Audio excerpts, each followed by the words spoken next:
नमस्कार साथियों, स्वागत है आपका दृष्टि आईएएस के इनफोकस प्रोग्राम में। मेरा नाम है मनीष। हाल ही में अफ्रीकी कॉन्टिनेंट के एक महत्वपूर्ण देश केनिया में युवाओं द्वारा एक बहुत बड़ा विरोध प्रदर्शन आयोजित किया गया। इस विरोध प्रदर्शन की सबसे खास बात यह रही कि इसको डिजिटल प्लेटफॉर्म के माध्यम से संचालित किया गया, वहीं से इसको आयोजित किया गया। यानी टिकटॉक की इस आंदोलन को, इस विरोध प्रदर्शन को संचालित करने में महत्वपूर्ण भूमिका रही। आज इस पूरे मुद्दे को हम इनफोकस में जानने का प्रयास करेंगे। सबसे पहले देखते हैं कि इस पूरे टॉपिक के अंतर्गत हमारी चर्चा के सामान्य पक्ष क्या रहने वाले हैं।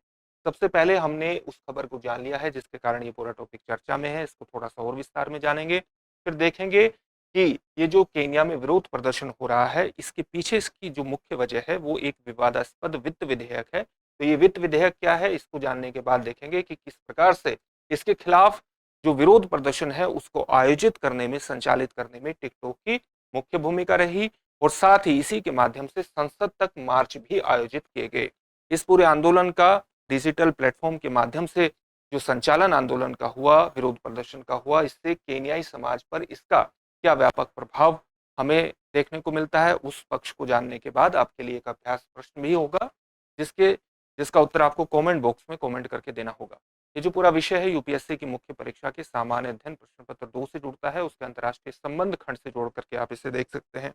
हम आगे बढ़े उससे पहले आप हमारे चैनल को सब्सक्राइब जरूर करिए और बेल आइकन दबाइए, ताकि हमारे सभी प्रोग्राम का नोटिफिकेशन आपको मिल सके, इन प्रोग्राम से आप जुड़ सके, इनका लाभ उठा सके। इन सभी प्रोग्राम की पीडीएफ फाइल आपको इनफोकस दृष्टि आईएएस के टेलीग्राम चैनल पर उपलब्ध कराई जा रही है। इनफोकस दृष्टि आईएएस के टेलीग्राम चैनल पर जाकर के आप पीडीएफ फाइल डाउनलोड कर सकते हैं। डिस्क्रिप्शन में इसका लिंक दिया गया है।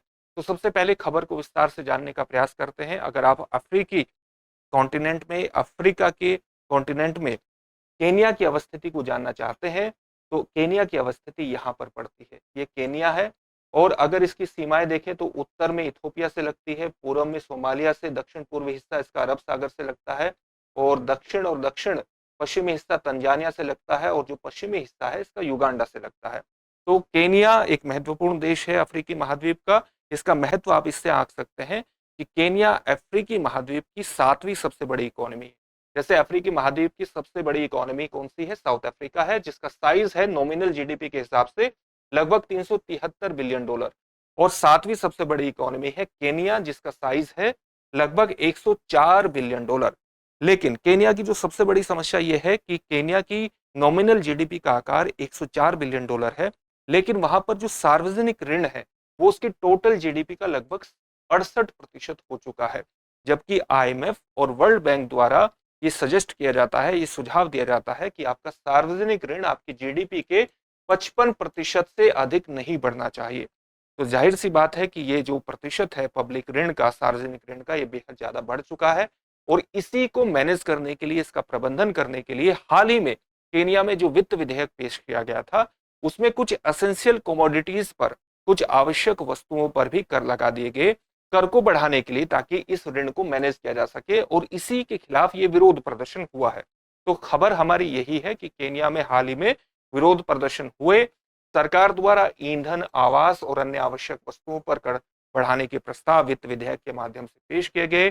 संसद पर हमला विरोध प्रदर्शन के दौरान किया गया। आगजनी की कुछ घटनाएं देखने को मिली, इस तरह की खबरें आई, और इसके कारण अफ्रीकी देश पूरे विश्व में चर्चा का कारण बन गया है। केनिया सब चर्चा का कारण बन गया है। मजबूत लोकप्रिय आंदोलन जो चला केनिया में, उसका सबसे बड़ा कारण ये माना जा रहा है कि जिस जनरेशन को हम जनरेशन जेड या जेन जी के नाम से जानते हैं, जेन जी जनरेशन कौन सी है? जेन जी जनरेशन जो 1997 में से, इसका जन्म 1997 से 2012 के बीच हुआ है। यानी वो वर्तमान में 12 साल की उम्र से लेकर लगभग 26-27 साल की उम्र के जो युवा है, ये डिजिटल प्लेटफॉर्म्स का इस्तेमाल करने में बहुत कुशल माने जाते हैं, और इन्हें जेन जी जनरेशन कहा जाता है।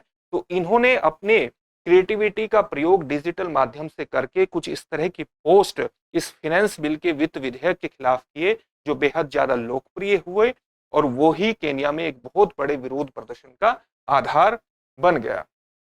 विवादास्पद वित्त विधेयक क्या था, आप जानते हैं कि जो केनिया में वित्तीय वर्ष है वो जुलाई से जून तक चलता है, यानी उसकी शुरुआत जुलाई से होती है।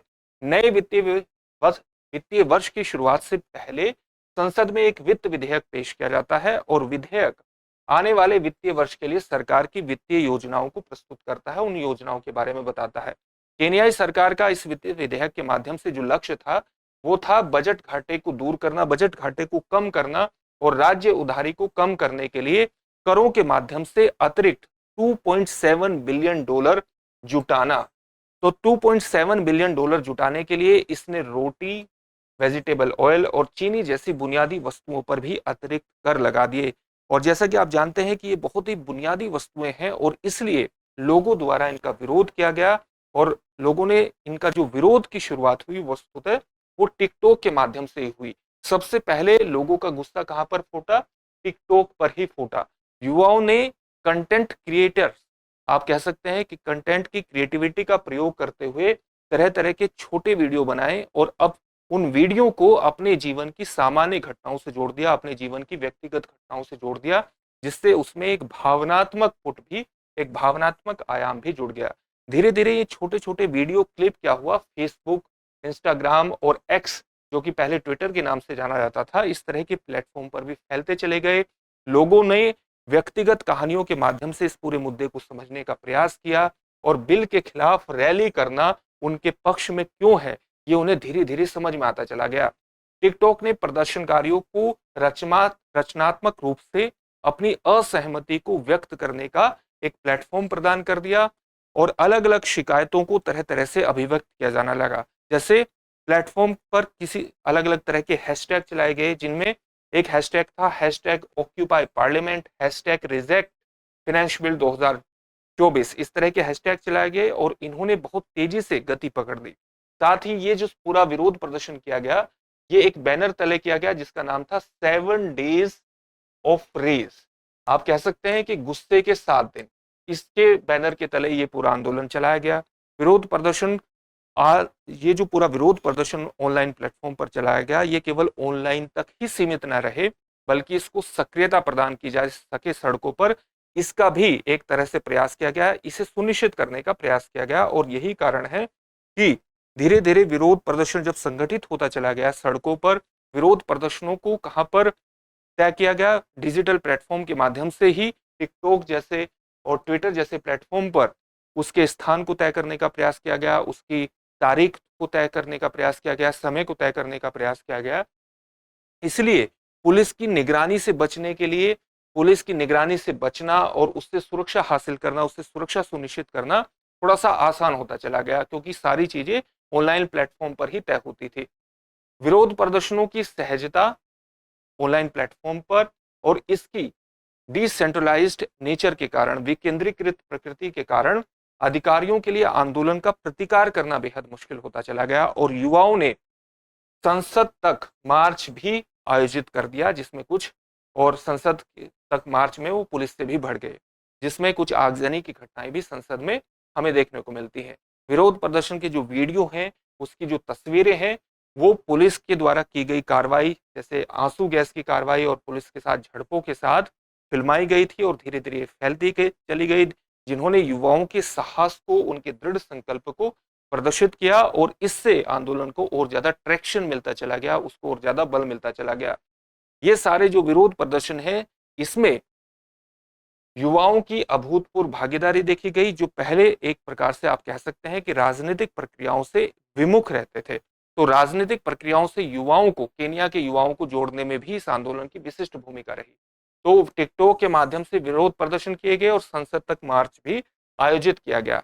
इसका केन्याई समाज पर एक विशिष्ट प्रभाव भी देखा जा सकता है और इनमें सबसे विशिष्ट प्रभाव में ये आता है कि इसने केन्या की समस्याओं को, केन्या की मुद्रास्फीति की समस्याओं के, वहां पर बढ़ते जो जीवन के सामान्य संकट है, उन समस्याओं को, बेरोजगारी की समस्याओं को, सरकारी जवाबदेही को एक तरह से पूरे विश्व में फैला दिया और पूरे विश्व को भी इसकी जानकारी हुई। और जैसे ही इसकी जानकारी पूरे विश्व को हुई, तो केन्या सरकार पर इसका दबाव बना और दबाव बनने का नतीजा यह है कि 26 जून को केन्या के जो राष्ट्रपति हैं विलियम रूटो, उन्होंने इस वित्त विधेयक पर साइन यानी हस्ताक्षर न करने का फैसला लिया।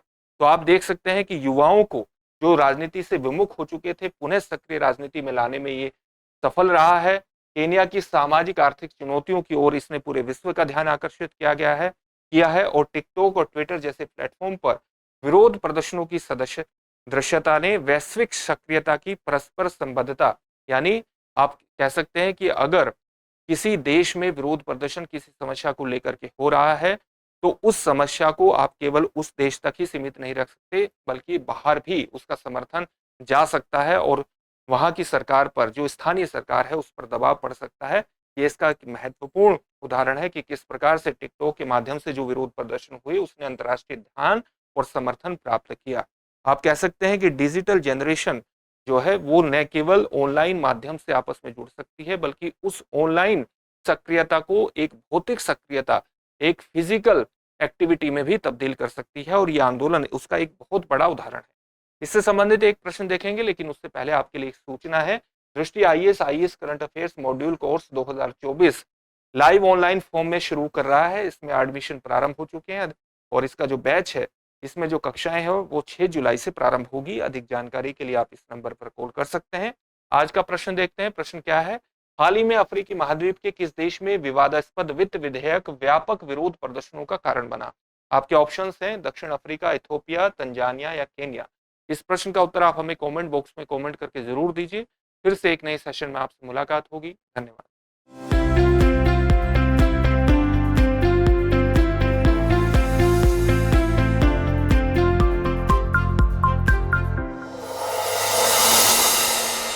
डियर व्यूअर्स, अपने एग्जाम की तैयारी को और बेहतर करने के लिए हमारे चैनल को लाइक, शेयर और सब्सक्राइब करना न भूलें।